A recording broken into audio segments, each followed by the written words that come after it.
Okay, good morning, children. Today we will going to start a new chapter, that is classification of elements. So today I would like to present this lesson in the part of slide PowerPoint presentation. Up to yesterday, we saw the lessons in the form of PDF. So I prepared a PowerPoint presentation for this chapter, that is classification of elements. So before starting this class, I would like to give some general examples. Try to give you some examples. So let you answer to my questions. మన స్కూల్లో ఎంత strength ఉంది? 200 ఉంటారా మన స్కూల్లో? 200 ఉంటారు. 200. ఈ 200 మంది అందరు ఒక దగ్గర కూర్చుంటారా? అందరు ఒకటే దగ్గర కూర్చోబెట్టినాం అనుకోండి, ఏమవుతుంది? 200 మందిని ఒకే దగ్గర కూర్చోబెట్టి మొత్తం మనం ఉన్న సార్లం అందరం, టీచర్స్ అందరం కలిసి ఈ 200 మందిని ఒక దగ్గర కూర్చోబెట్టి గ్రౌండ్ లో అందరం సార్లు ఎవరి పాఠం వాళ్ళు చెప్తే ఎట్లుంటదిరా? డిస్టర్బ్ అవుతుంది, ఎవరికి అర్థం కాదు. మీరు ముచ్చట్లు పెట్టుకుంటా ఉంటారు, మా పాఠం మేము చెప్తాం. అంత క్లమ్జీ, అంత చికాకుగా ఉంటది, అవునా?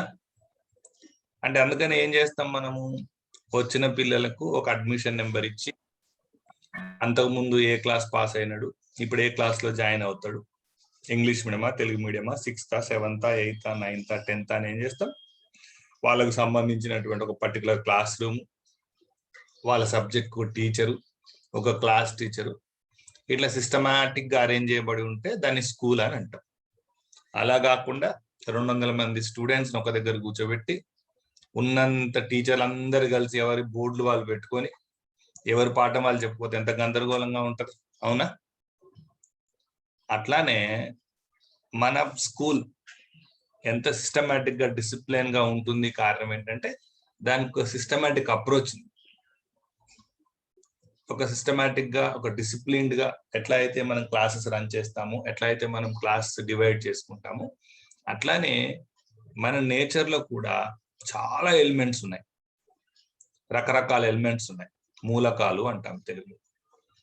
అంటే మూలకాలు అంటే ఏంటి? మనం రోజు వాడతాం వాటిని, కొన్నిటిని వాడకపోవచ్చు, కొన్నిటిని మనం పర్సనల్ గా వాడకపోయినా కొన్నిటిని మెడిసినల్ గా వాడతాం, లేకపోతే ఇండస్ట్రియల్ పరంగా వాడతాం, లేకపోతే క్లినికల్ గా వాడతాం. రకరకాల ఎలిమెంట్స్ ఉన్నాయి మన ఎర్త్ లో, అబండెంట్ ఎర్త్ లో, ఎర్త్ క్రస్ట్ లో చాలా ఎలిమెంట్స్ ఉన్నాయి. ఇప్పటి వరకు ఐడెంటిఫై చేసినటువంటి elements 118. How many elements are identified right now? 118. ఎన్ని ఎలిమెంట్స్? 118. 118 మూలకాలు ఇప్పటిదాకా కనుగొన్నారు. 118 ఎలిమెంట్స్. ఈ 118 ఎలిమెంట్స్ లోపల ఈ 118 ఎలిమెంట్స్ 118 క్యారెక్టర్స్ చూపిస్తాయి. ఉదాహరణకు మన జనరల్ ఎగ్జాంపుల్, మీ దగ్గర బంగారం ఉందనుకోండి, దాన్ని ఒక రకంగా చూస్తారు. ఇనుము ఉందనుకోండి, దాన్ని ఒక రకంగా చూస్తారు. మీ ఇంట్లో 100 కిలోలు ఇనుము ఉందనుకోండి, అది పోయినా పెద్ద బాధపడరు. అదే 1 తులం బంగారం పోయిందనుకోండి ఇంట్లో, బాధపడతారా? అందరు చాలా ఇబ్బంది పడతారు కదా, బంగారంకున్న విలువ అటువంటి. మరి ఇనుము ఒక ఎలిమెంటే, గోల్డ్ ఒక ఎలిమెంటే. మరి గోల్డ్కి ఎందుకంత ఇంపార్టెన్స్ ఇస్తున్నాం సార్? ఐరన్ ఎందుకంత ఇంపార్టెన్స్ ఇస్తలేము అంటే, ఎందుకంటే గోల్డ్ దొరకదు కదా సార్. దొరకదు అని కాదు, దొరుకుతుంది, దొరకదని ఏం లేదు.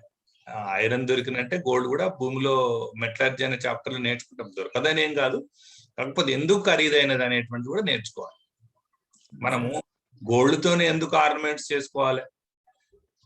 బంగారం తాళి, బంగారం గొలుసు, ఇనుప గొలుసులు, ఇనుప పట్టీలు, ఇనుప వడ్డానాలు చేసుకోవచ్చు కదా, కలర్ వేసుకోవచ్చు కదా, చేసుకోవచ్చు కదరా. బంగారంతోనే ఎందుకు చేసుకోవాలి? ఇనుముతో చేసుకోవచ్చు కదా. ఇనప కమ్మలు, ఇనప గొలుసులు, ఏం కళ్యాణి, ఇనప కమ్మలు పెట్టుకుంటే ఎట్లుంటాయి? ఇనప కమ్మలు, ఇనప వడ్డానం పెట్టుకుంటే ఎట్లుంటుందిరా? బాగుంటుందా? ఫ్యూచర్ లో రస్ట్ వస్తుంది. ఫ్యూచర్ లో మీరు ఐరన్ ని ఆర్నమెంట్స్ గా మార్చే టెక్నిక్ ఏమైనా ఉంటే ఆలోచించండి. బాగుంటది. అంటే ఐరన్ రస్ట్ పట్టకుండా ఏమైనా చేయగలిగితే, ఇప్పుడు రకరకాల 1 గ్రామ్ గోల్డ్ అని వస్తుంది. అది గోల్డ్ లానే అందరు పెట్టుకుంటారు, అమ్మాయిలు అందరు పెట్టుకుంటారు, మనం గోల్డే అనుకుంటాం, కానీ ఇట్స్ నాట్ ఏ గోల్డ్, అది వేరే మెటల్ ని తయారు చేస్తాం. సో అట్లా నేచర్ లో చాలా రకాలైన ఎలిమెంట్స్ ఉన్నాయి, చాలా రకాల ఎలిమెంట్స్ ఉన్నాయి. ఈ మెటల్స్ ని, ఈ ఎలిమెంట్స్ ని ఎట్లా క్లాసిఫై చేయాలనేటువంటి కూడా మీరు లోవర్ క్లాస్ లో నేర్చుకున్నారు. ఎలిమెంట్స్ అనగానే ఈ 118 ఎలిమెంట్స్ లోపల కొన్ని మెటల్స్ ఉన్నాయి, నాన్ మెటల్స్, మెటలాయిడ్స్ అంటాం. 3 రకాలుగా క్లాసిఫై చేస్తాం ఎలిమెంట్స్ ని.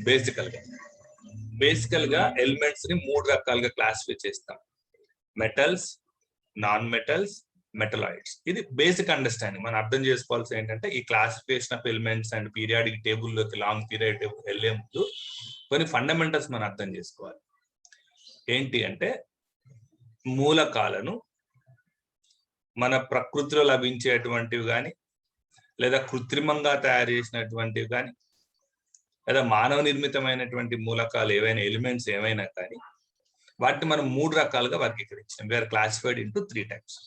One is metals, second one is non-metals, third one is metalloids.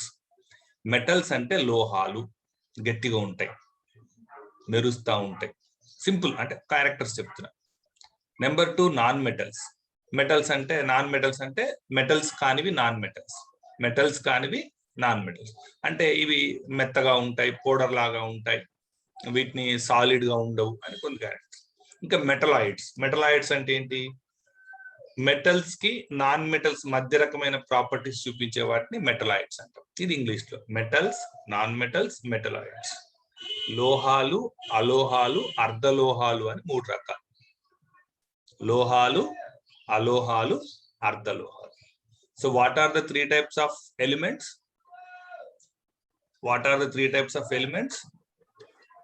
Metals, non-metals, metal oxides. Metalloids, oxides, metalloids. చెప్పరా గౌతమ్? ఎగ్జాంపుల్స్ మీరే చెప్పండి సార్. కాదు నాన్న, ఎగ్జాంపుల్స్ చెప్తాను కానీ ఎగ్జాంపుల్ అడగట్లే, నేను క్లాసిఫికేషన్ అడిగిన. Metals, non metals, metalloism. Metalloism కాదు, మెటలాయిడ్స్. ఇది జనరల్ క్లాసిఫికేషన్, మనం మామూలుగా చేస్తాం. అంటే బంగారము, వెండి అటువంటి వాటిని మెటల్స్ అంటాం. సల్ఫరు, క్లోరిన్ అటువంటి వాటిని నాన్ మెటల్స్ అంటాం.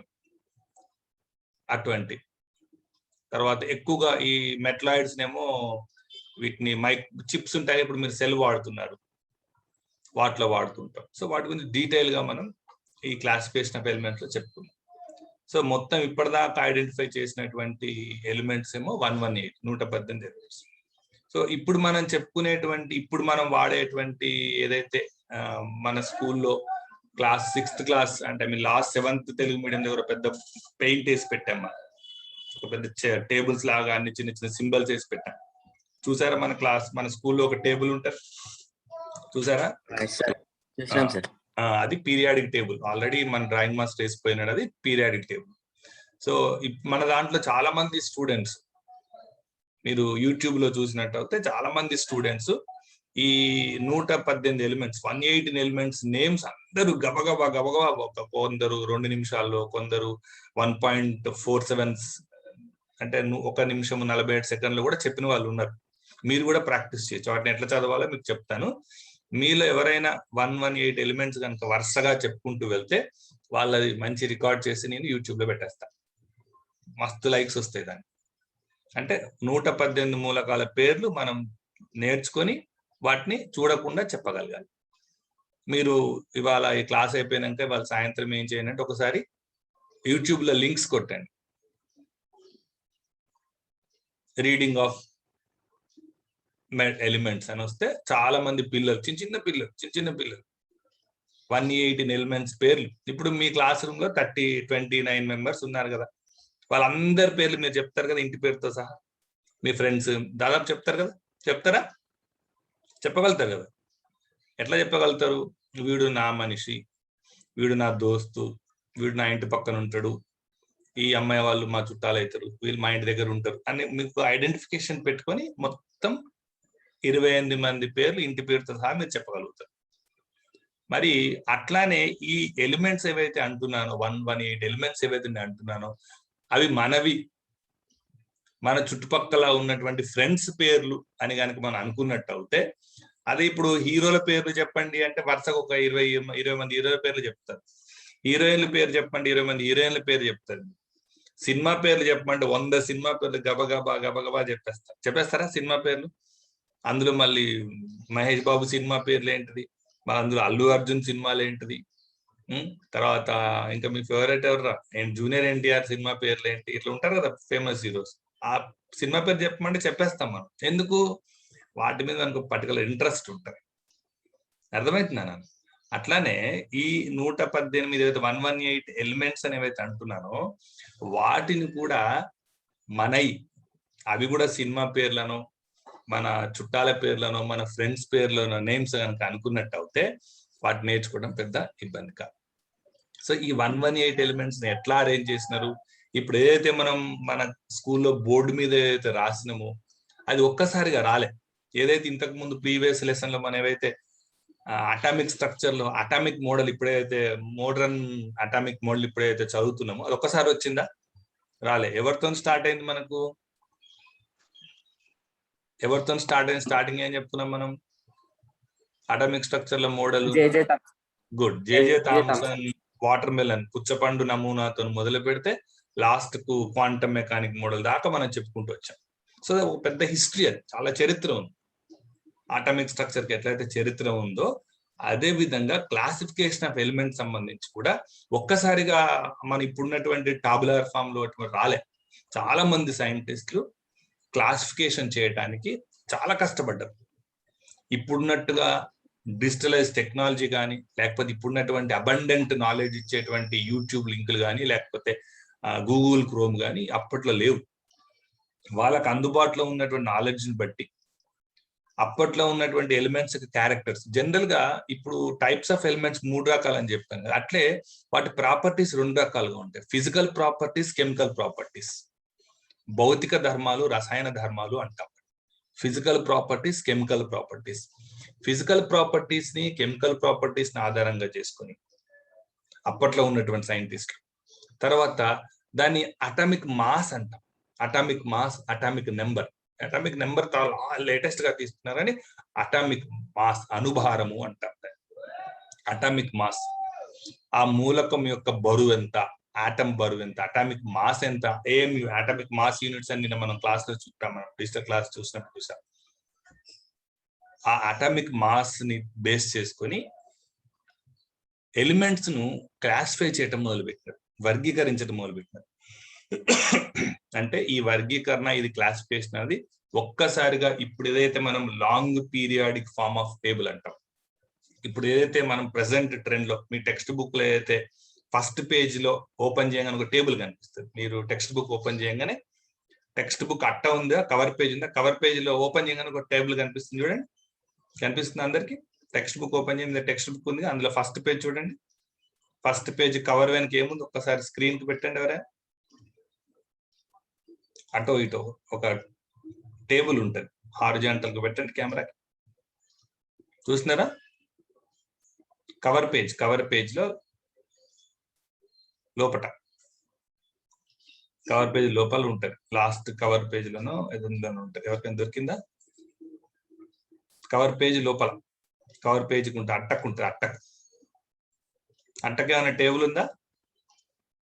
అటో ఇటో లాస్ట్ కవర్ కు అటో ఇటో ఉందా? ఒక్కసారి పెట్టు స్క్రీన్ మీద. ఓపెన్ చేసావా? అదే రైట్, అట్లా కనిపిస్తుంది. దాన్ని long form of periodic table అంట. కళ్యాణి పెట్టింది చూడండి, long form of periodic table అంట. ఓకేనా కళ్యాణ్? రైట్. ఈ long form of periodic table ఏదైతే మనం ఇప్పుడు చూస్తున్నామో అది ఒక్కసారిగా రాలే. చాలా సైంటిస్టులు అనేటువంటి వాళ్ళు, చాలా మంది సైంటిస్టులు చాలా రకాలైనటువంటి పరిశోధనలు చేసి వాళ్ళ యొక్క థియరీస్ ప్రపోజ్ చేసుకుంటూ ఈ క్లాసిఫికేషన్ ఆఫ్ ఎలిమెంట్స్ అనేటువంటి దాన్ని చేస్తాం. సో మనం ఈ రోజు ఏం చేద్దామంటే జస్ట్ ఇంట్రడ్యూస్ చేసుకున్నాం. ఆల్రెడీ మీకు ఏం చెప్పాను, ఎలిమెంట్స్ అంటే ఒక ఐడియా వచ్చింది. మొత్తం 118 ఎలిమెంట్స్ ఉన్నాయి. 118 ఎలిమెంట్స్ ఉన్నాయి ఇప్పుడు దాకా ఐడెంటిఫై చేసినాయి. వాటికి 118 ఎలిమెంట్స్ కూడా ఈ మధ్యనే లేటెస్ట్ గా 3టికి పెట్టారు పేర్లు. అంతకుముందు వాటిని అనన్ సెప్టియం అని, అనన్ యాక్టివియం అని పెట్టేవాళ్ళు. ఊరికి అన్నోన్ ఎలిమెంట్స్ అని పెట్టారు. ఇప్పుడు వాటికి అన్నిటికీ పేరు నేమ్స్ వచ్చేసాయి. అన్ని ఎలిమెంట్స్ కూడా నేమ్స్ వచ్చేసాయి. కొత్త పీరియాడిక్ టేబుల్స్ కూడా మీరు డౌన్లోడ్ చేసుకోవచ్చు. టెక్స్ట్ బుక్ లో ఉన్న పీరియాడిక్ టేబుల్ కి లాస్ట్ లో 3 గ్యాప్స్ ఉంటాయి. మనకు టెక్స్ట్ బుక్ లో కొంచెం గ్యాప్స్ ఉంటాయి. అది కూడా ఫిల్అప్ అయినటువంటి కొత్త పీరియాడిక్ టేబుల్ అనేటువంటిది మనకు అవైలబిలిటీ ఉంటుంది. మీరు మన గూగుల్ క్రోమ్ లో కొట్టి download latest new periodic table అంటే డౌన్లోడ్ అయితే ఇమేజ్ మీరు స్టోర్ చేసుకోవచ్చు మీ ఫోన్ లో. సో దాని గురించి మనం చెప్పుకుందాం. సో ఈ లాంగ్ ఫామ్ ఆఫ్ పీరియాడిక్ టేబుల్లోకి వెళ్లే ముందు అసలు మనం ఎట్లా క్లాసిఫికేషన్ మొదలైంది, ఎవరు ఏ సైంటిస్ట్ తన యొక్క ఎంత కష్టపడి ఈ ఎలిమెంట్స్ ఒక క్లాసిఫికేషన్ తీసుకొచ్చాడు అనేటువంటి దాన్ని మనం చూసే ప్రయత్నం చేద్దాం. ఓకేనా? సో మీకు స్క్రీన్ అందరికి విజిబుల్ ఉంది కదా? స్క్రీన్ అందరికి కనిపిస్తుంది కదా? నేను క్లాసిఫికేషన్ ఆఫ్ ఎలిమెంట్స్ నా మెయిన్ స్క్రీన్ కనిపిస్తుంది అందరికి? కనిపిస్తుంది సార్. సో మనం ఇప్పుడు నెక్స్ట్ స్లైడ్ కి వెళ్ళే ప్రయత్నం చేద్దాం.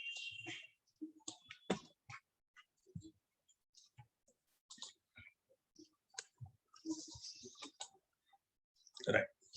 సో దిస్ ఈస్ ఏం చదువుకుంటాం ఈ లెసన్ లో అనేటువంటి దాన్ని మనం ఇక్కడ చూద్దాం. ఈరోజు అంటే మనం కాబోయే లెసన్ లో ఏం చదువుకుంటాం.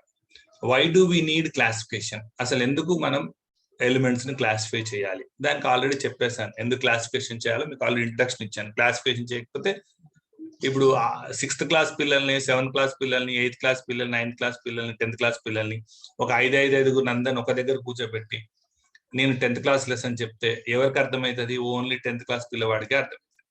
6th, 7th, 8th, 9th, 10th వాళ్ళకి అర్థం కాదు, వాళ్ళు వినరు. సో కాబట్టి వాటి పిల్లల యొక్క నాలెడ్జ్ ని బట్టి, పిల్లల యొక్క ఏజ్ ని బట్టి వాళ్ళు ఏ క్లాస్ అన్నారో మనం ఎట్లా అయితే సెట్ చేసామో అదే విధంగా ఎలిమెంట్స్ క్లాసిఫై చేసేటప్పుడు వాటి యొక్క ఫిజికల్ ప్రాపర్టీస్ ని బట్టి, వాటి యొక్క కెమికల్ ప్రాపర్టీస్ ని బట్టి, అటామిక్ నెంబర్ ని బట్టి, అటామిక్ మాస్ ని బట్టి, ఇంకా చాలా రకాలైనటువంటి ప్రాపర్టీస్ ని బట్టి ఎలిమెంట్స్ ని క్లాసిఫై చేశారు. క్లాసిఫై చేయాల్సిన అవసరం కూడా ఉంది. ఆ తర్వాత డొబరైనర్ ట్రయాడ్స్ అని, న్యూలాండ్స్ లా ఆఫ్ ఆక్టేవ్ అని, లోథర్ మేయర్ వాల్యూమ్ కర్వ్, ఇది మనకు లేదు. తర్వాత మెండలీవ్స్ పీరియాడిక్ టేబుల్ అని, మోడర్న్ పీరియాడిక్ టేబుల్ అని. ఇక్కడ నేను హైలైట్ ఎందుకు చేశానంటే ఈ బ్లూ కలర్ ఎందుకు పెట్టానంటే మనకు బ్లూ కొంచెం అవి మనకు లేవు, అడిషనల్ నాలెడ్జ్ అని టెక్స్ట్ బుక్ లో లేదు. తర్వాత Mendeleev's periodic table, modern periodic table, దీన్నే long form of periodic table అంటాం. తర్వాత ఆ పేర్లు, ఎలిమెంట్స్ నేమ్స్ ఎలా ఉంటాయి అనేటువంటి. తర్వాత periodic trends in physical properties, periodic trends in chemical properties. అంటే మనం ఏదైతే టేబుల్ చూసామో ఆ టేబుల్లో ఫిజికల్ ప్రాపర్టీస్ ఎట్లా తగ్గుతూ ఉంటాయి, ఎట్లా పెరుగుతూ ఉంటాయి, తర్వాత కెమికల్ ప్రాపర్టీస్ ఎట్లా పెరుగుతూ ఉంటాయి, ఎట్లా తగ్గుతూ ఉంటాయి అనేటువంటి మనం ఈ లెసన్ లో చూస్తాం. సో ఇందులో ఇట్లా రకరకాలుగా ఈ టాపిక్స్ అన్ని కూడా మనము ఈ లెసన్ లో, ఈ చాప్టర్ లో మనం చదివే ప్రయత్నం చేద్దాం. So why do we need classification అంటే చెప్పాను, ఎలిమెంట్స్ ను క్లాసిఫికేషన్ చేయనట్టు అయితే అన్ని ఎలిమెంట్స్ ఒక్క కుప్పలాగా చేస్తే వాటి ఫిజికల్ ప్రాపర్టీస్ డిఫరెంట్ గా ఉంటాయి, కెమికల్ ప్రాపర్టీస్ డిఫరెంట్ గా ఉంటాయి. కాబట్టి వాటిని క్లాసిఫై చేయాల్సిన అవసరం ఎంతైనా ఉన్నదనే విషయాన్ని మనం గుర్తుపెట్టుకోవాలి. Next, during the 19th century, chemists began to categorize the elements according to similarities in their physical and chemical properties. The end result of these studies was our modern periodic table. 19th century starting లోనే, అంటే 1800 ఆ change లోనే అందుబాటులో ఉన్న కెమిస్టులు వాళ్ళకు అందుబాటులో ఉన్న elements ని ఫిజికల్ ప్రాపర్టీస్, కెమికల్ ప్రాపర్టీస్, రసాయన భౌతిక ధర్మాల ఆధారంగా ఎలిమెంట్స్ ను కేటగరైజ్ చేసుకుంటూ వచ్చారు. ఎలిమెంట్స్ ని కేటగరైజ్ అంటే ఎలిమెంట్స్ ని ఏం చేశారు, క్లాసిఫై చేసుకుంటూ వచ్చారు. దాని ఫలితమే ఇప్పుడు మనం ఎంజాయ్ చేస్తున్నటువంటి long form of modern periodic table. దాన్నే మోడర్న్ పీరియాడిక్ టేబుల్ అంటాం, దాన్నే long form of periodic table అంటాం. సో ఫస్ట్ మొట్టమొదటిసారిగా ఈ ఎలిమెంట్స్ క్లాసిఫికేషన్ స్టార్ట్ చేసిన అతని పేరు లెవోయిజర్. ఈ లెవోయిజర్ అనే అతను 1789 లో ఎలిమెంట్స్ ని అప్పుడు ఆయనకు ఉన్నటువంటి నాలెడ్జ్ ప్రకారంగా ఎలిమెంట్స్ ని metals, non metals, gases and earths గా క్లాసిఫై చేశాడు. సో ఎట్లయితే అటామిక్ స్ట్రక్చర్ లో జేజే థామ్సన్ పేరు ప్లమ్ పడ్డింగ్ మోడల్ మనం చెప్పుకున్నాము, అదే విధంగా ఈ classification of elements and periodic properties of the elements అనేటువంటి లెసన్ లో మనం స్టార్ట్ చేసుకున్న సైంటిస్ట్ పేరు ఏం పేరు నాన్న? లెవోయిజర్. ఏం పేరు ఆయన పేరు? లెవోయిజర్. ఏం పేరు నాన్న ఆయన పేరు? లెవోయిజర్. లెవోయిజర్ 1789 లో ఎలిమెంట్ ఎట్లా క్లాసిఫై చేశాడు? 4 టైప్స్ గా క్లాసిఫై చేశాడు. Metals, non metals, gases and earths. Earths అంటే భూములు అని అర్థం తెలుగులో, కానీ అట్లా పెట్టాడు ఆయన. వాయువు అంటే అప్పుడు ఆయనకు నాలెడ్జ్ బట్టి అలా క్లాసిఫై చేశాడు లెవోయిజర్. సో కాబట్టి అక్కడ జేజే థామ్సన్ గుర్తుపెట్టుకోవాలి ప్రీవియస్ లెసన్ లో. ఇక్కడ మనం ఎవరిని గుర్తుపెట్టుకోవాలి? లెవోయిజర్ ని గుర్తుపెట్టుకోవాలి. సో తర్వాత మన టెక్స్ట్ బుక్ లో ఉన్నటువంటి లెవోయిజర్ తర్వాత చాలా మంది కొంతమంది పేర్లు కూడా మనకు అందులో వస్తాయి టెక్స్ట్ బుక్ లో. సో దాన్ని మనం బేస్ చేసుకోకుండా మనకు టెక్స్ట్ బుక్ లో ఉన్నటువంటి ఇంపార్టెంట్ ఫస్ట్ అతను ఎవరంటే డోబరైనర్. డాబర్ నీర్ అంటాం, డాబర్ నీర్ అని కూడా చదువుతాం. డాబర్ నీర్ అంటాం, డాబర్ నీర్ అని కూడా ప్రొనౌన్స్ చేస్తాం. జాన్ డాబర్ నీర్ 1879 ఆయన డేట్ ఆఫ్ బర్త్ అయి ఉంటుంది దాదాపుగా. సో ఇన్ 1829 ఈ క్లాసిఫైడ్ సమ్ ఎలిమెంట్స్, అది డేట్ ఆఫ్ బర్త్ కాదు, డేట్ ఆఫ్ బర్త్ అంటే 17 చాలా తక్కువ ఉంటుంది. In 1829 he classified some elements into groups of 3 which he called triads. Try అంటే ఎన్ని నాన్న? Mono, die. ట్రై అంటే 3 అని అర్థం. ఈ సేమ్ ఇదే టేబుల్ మీ టెక్స్ట్ బుక్ లో ఉంది, చూడండి. ఓకేనా? టెక్స్ట్ బుక్ లో కూడా ఉంది. ఫస్ట్ మనకేదైతే 10th క్లాస్ టెక్స్ట్ బుక్ లో ఉన్నటువంటి నాలెడ్జ్ ప్రకారం, ఇచ్చినటువంటి కాంటెంట్ ప్రకారం ఫస్ట్ మనం గుర్తుపెట్టుకోవాల్సినటువంటి సైంటిస్ట్ పేరు డాబర్ నీర్. రిపీట్ చేయండి. ఏం పేరు ఆయన పేరు? డాబర్ నీర్. ఏం పేరు నాన్న? డాబర్ నీర్. డాబర్ నీర్. జోహన్ డాబర్ నీర్ ఆయన పేరు. జోహన్ డాబర్ నీర్. ఆయన ఎట్లా ఆయన పెట్టినటువంటి క్లాసిఫికేషన్ పేరు ట్రయాడ్స్. ఎట్లా వాటి ఏం పేరు పెట్టాడు ఆయన? ట్రయాడ్స్ అని పెట్టాడు.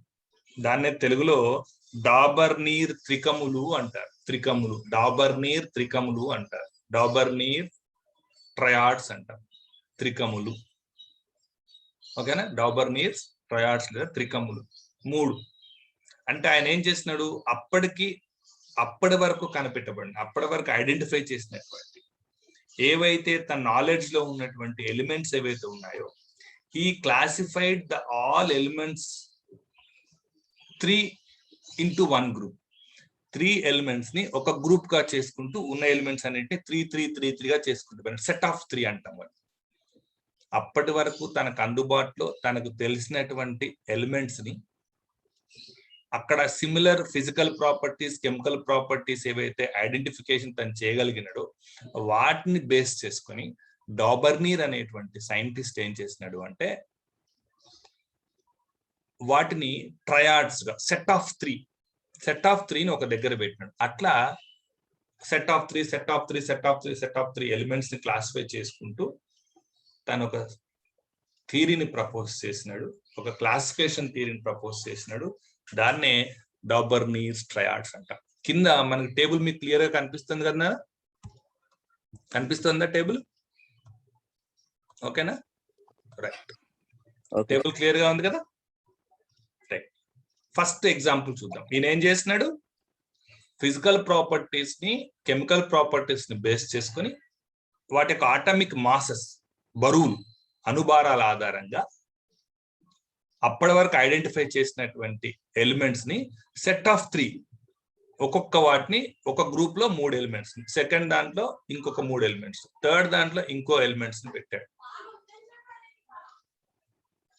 రైట్. ఇక్కడ చూద్దాం. ఫస్ట్ సీరియల్ నెంబర్ 1 చూద్దాం. ఇది చెప్పేసి క్లోజ్ చేస్తాను నేను, మళ్ళీ రేపు నేను.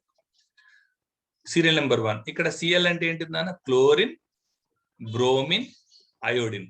చదవండి. Chlorine, bromine, iodine. చదవండి. Chlorine, iodine. సిఎల్ అంటే క్లోరిన్, బిఆర్ అంటే బ్రోమిన్, ఐ అంటే అయోడిన్. ఓకేనా, క్లోరిన్, బ్రోమిన్, అయోడిన్. ఈ మూడింటిని ఆయన ఒక సెట్ ఆఫ్ 3, ఒక ట్రయాడ్ అంట. దీన్ని first triad, second triad, third triad. Sir ఎందుకు సార్ ఈ మూడింటిని ఒక దగ్గర పెట్టాడు అనేటువంటిది మనం చూసినట్టు అయితే, ఈయన ఏం చేస్తాడు, ఇక్కడ ఉన్నటువంటి ఈ 3 వాల్యూస్ ఏంటంటే ఈ కన్సర్న్డ్ ఎలిమెంట్ యొక్క atomic mass. These 3 are the consequent numbers of the atomic mass of the continue elements.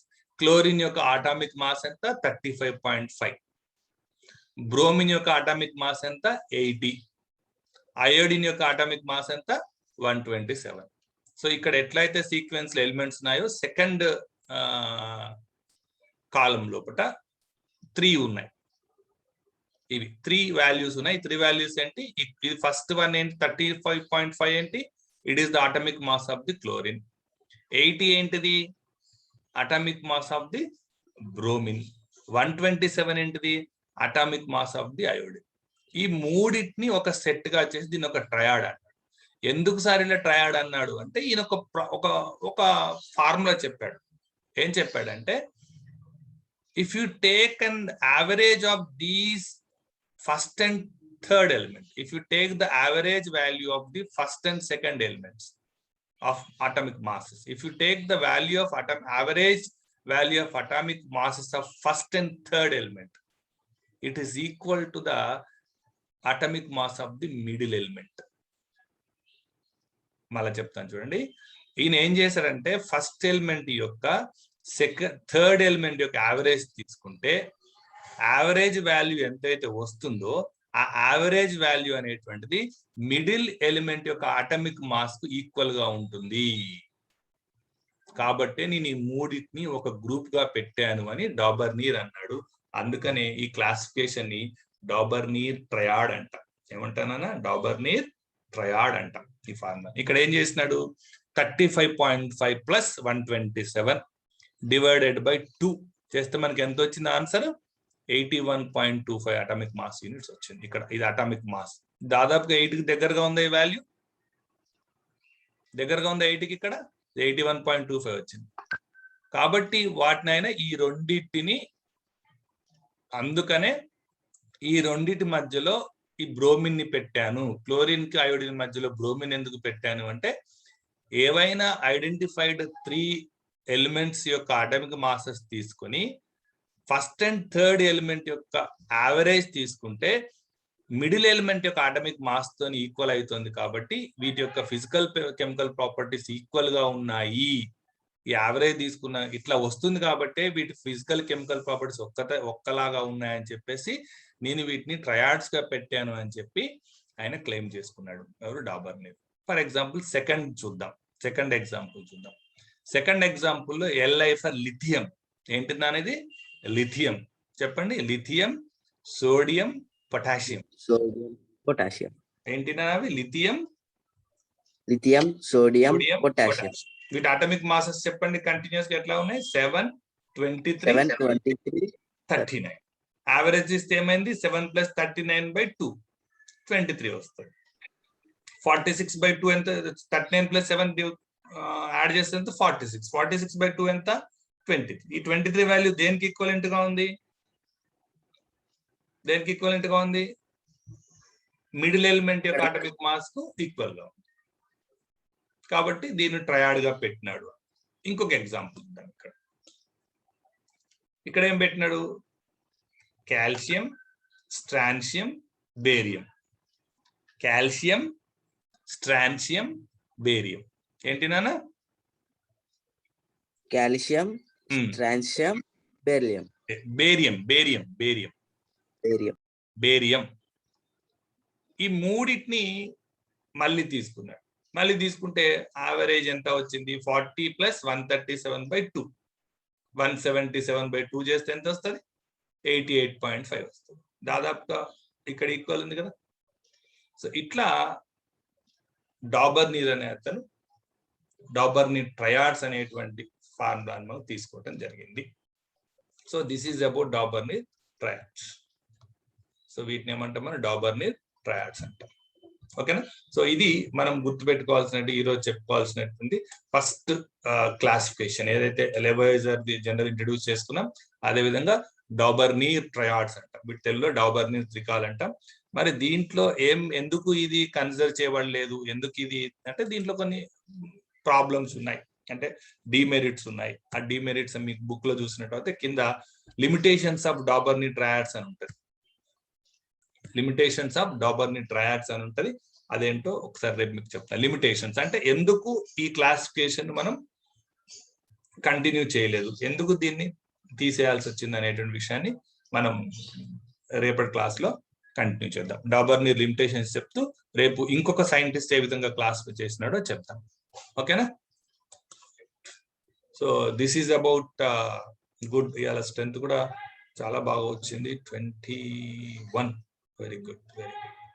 So ఎందుకంటే ఈ న్యూ లెసన్ మీరు మిస్ కావద్దునా, ఇట్ ఈస్ మీకు టెక్స్ట్ బుక్ లో అంత క్లమ్జీగా ఉంటుంది.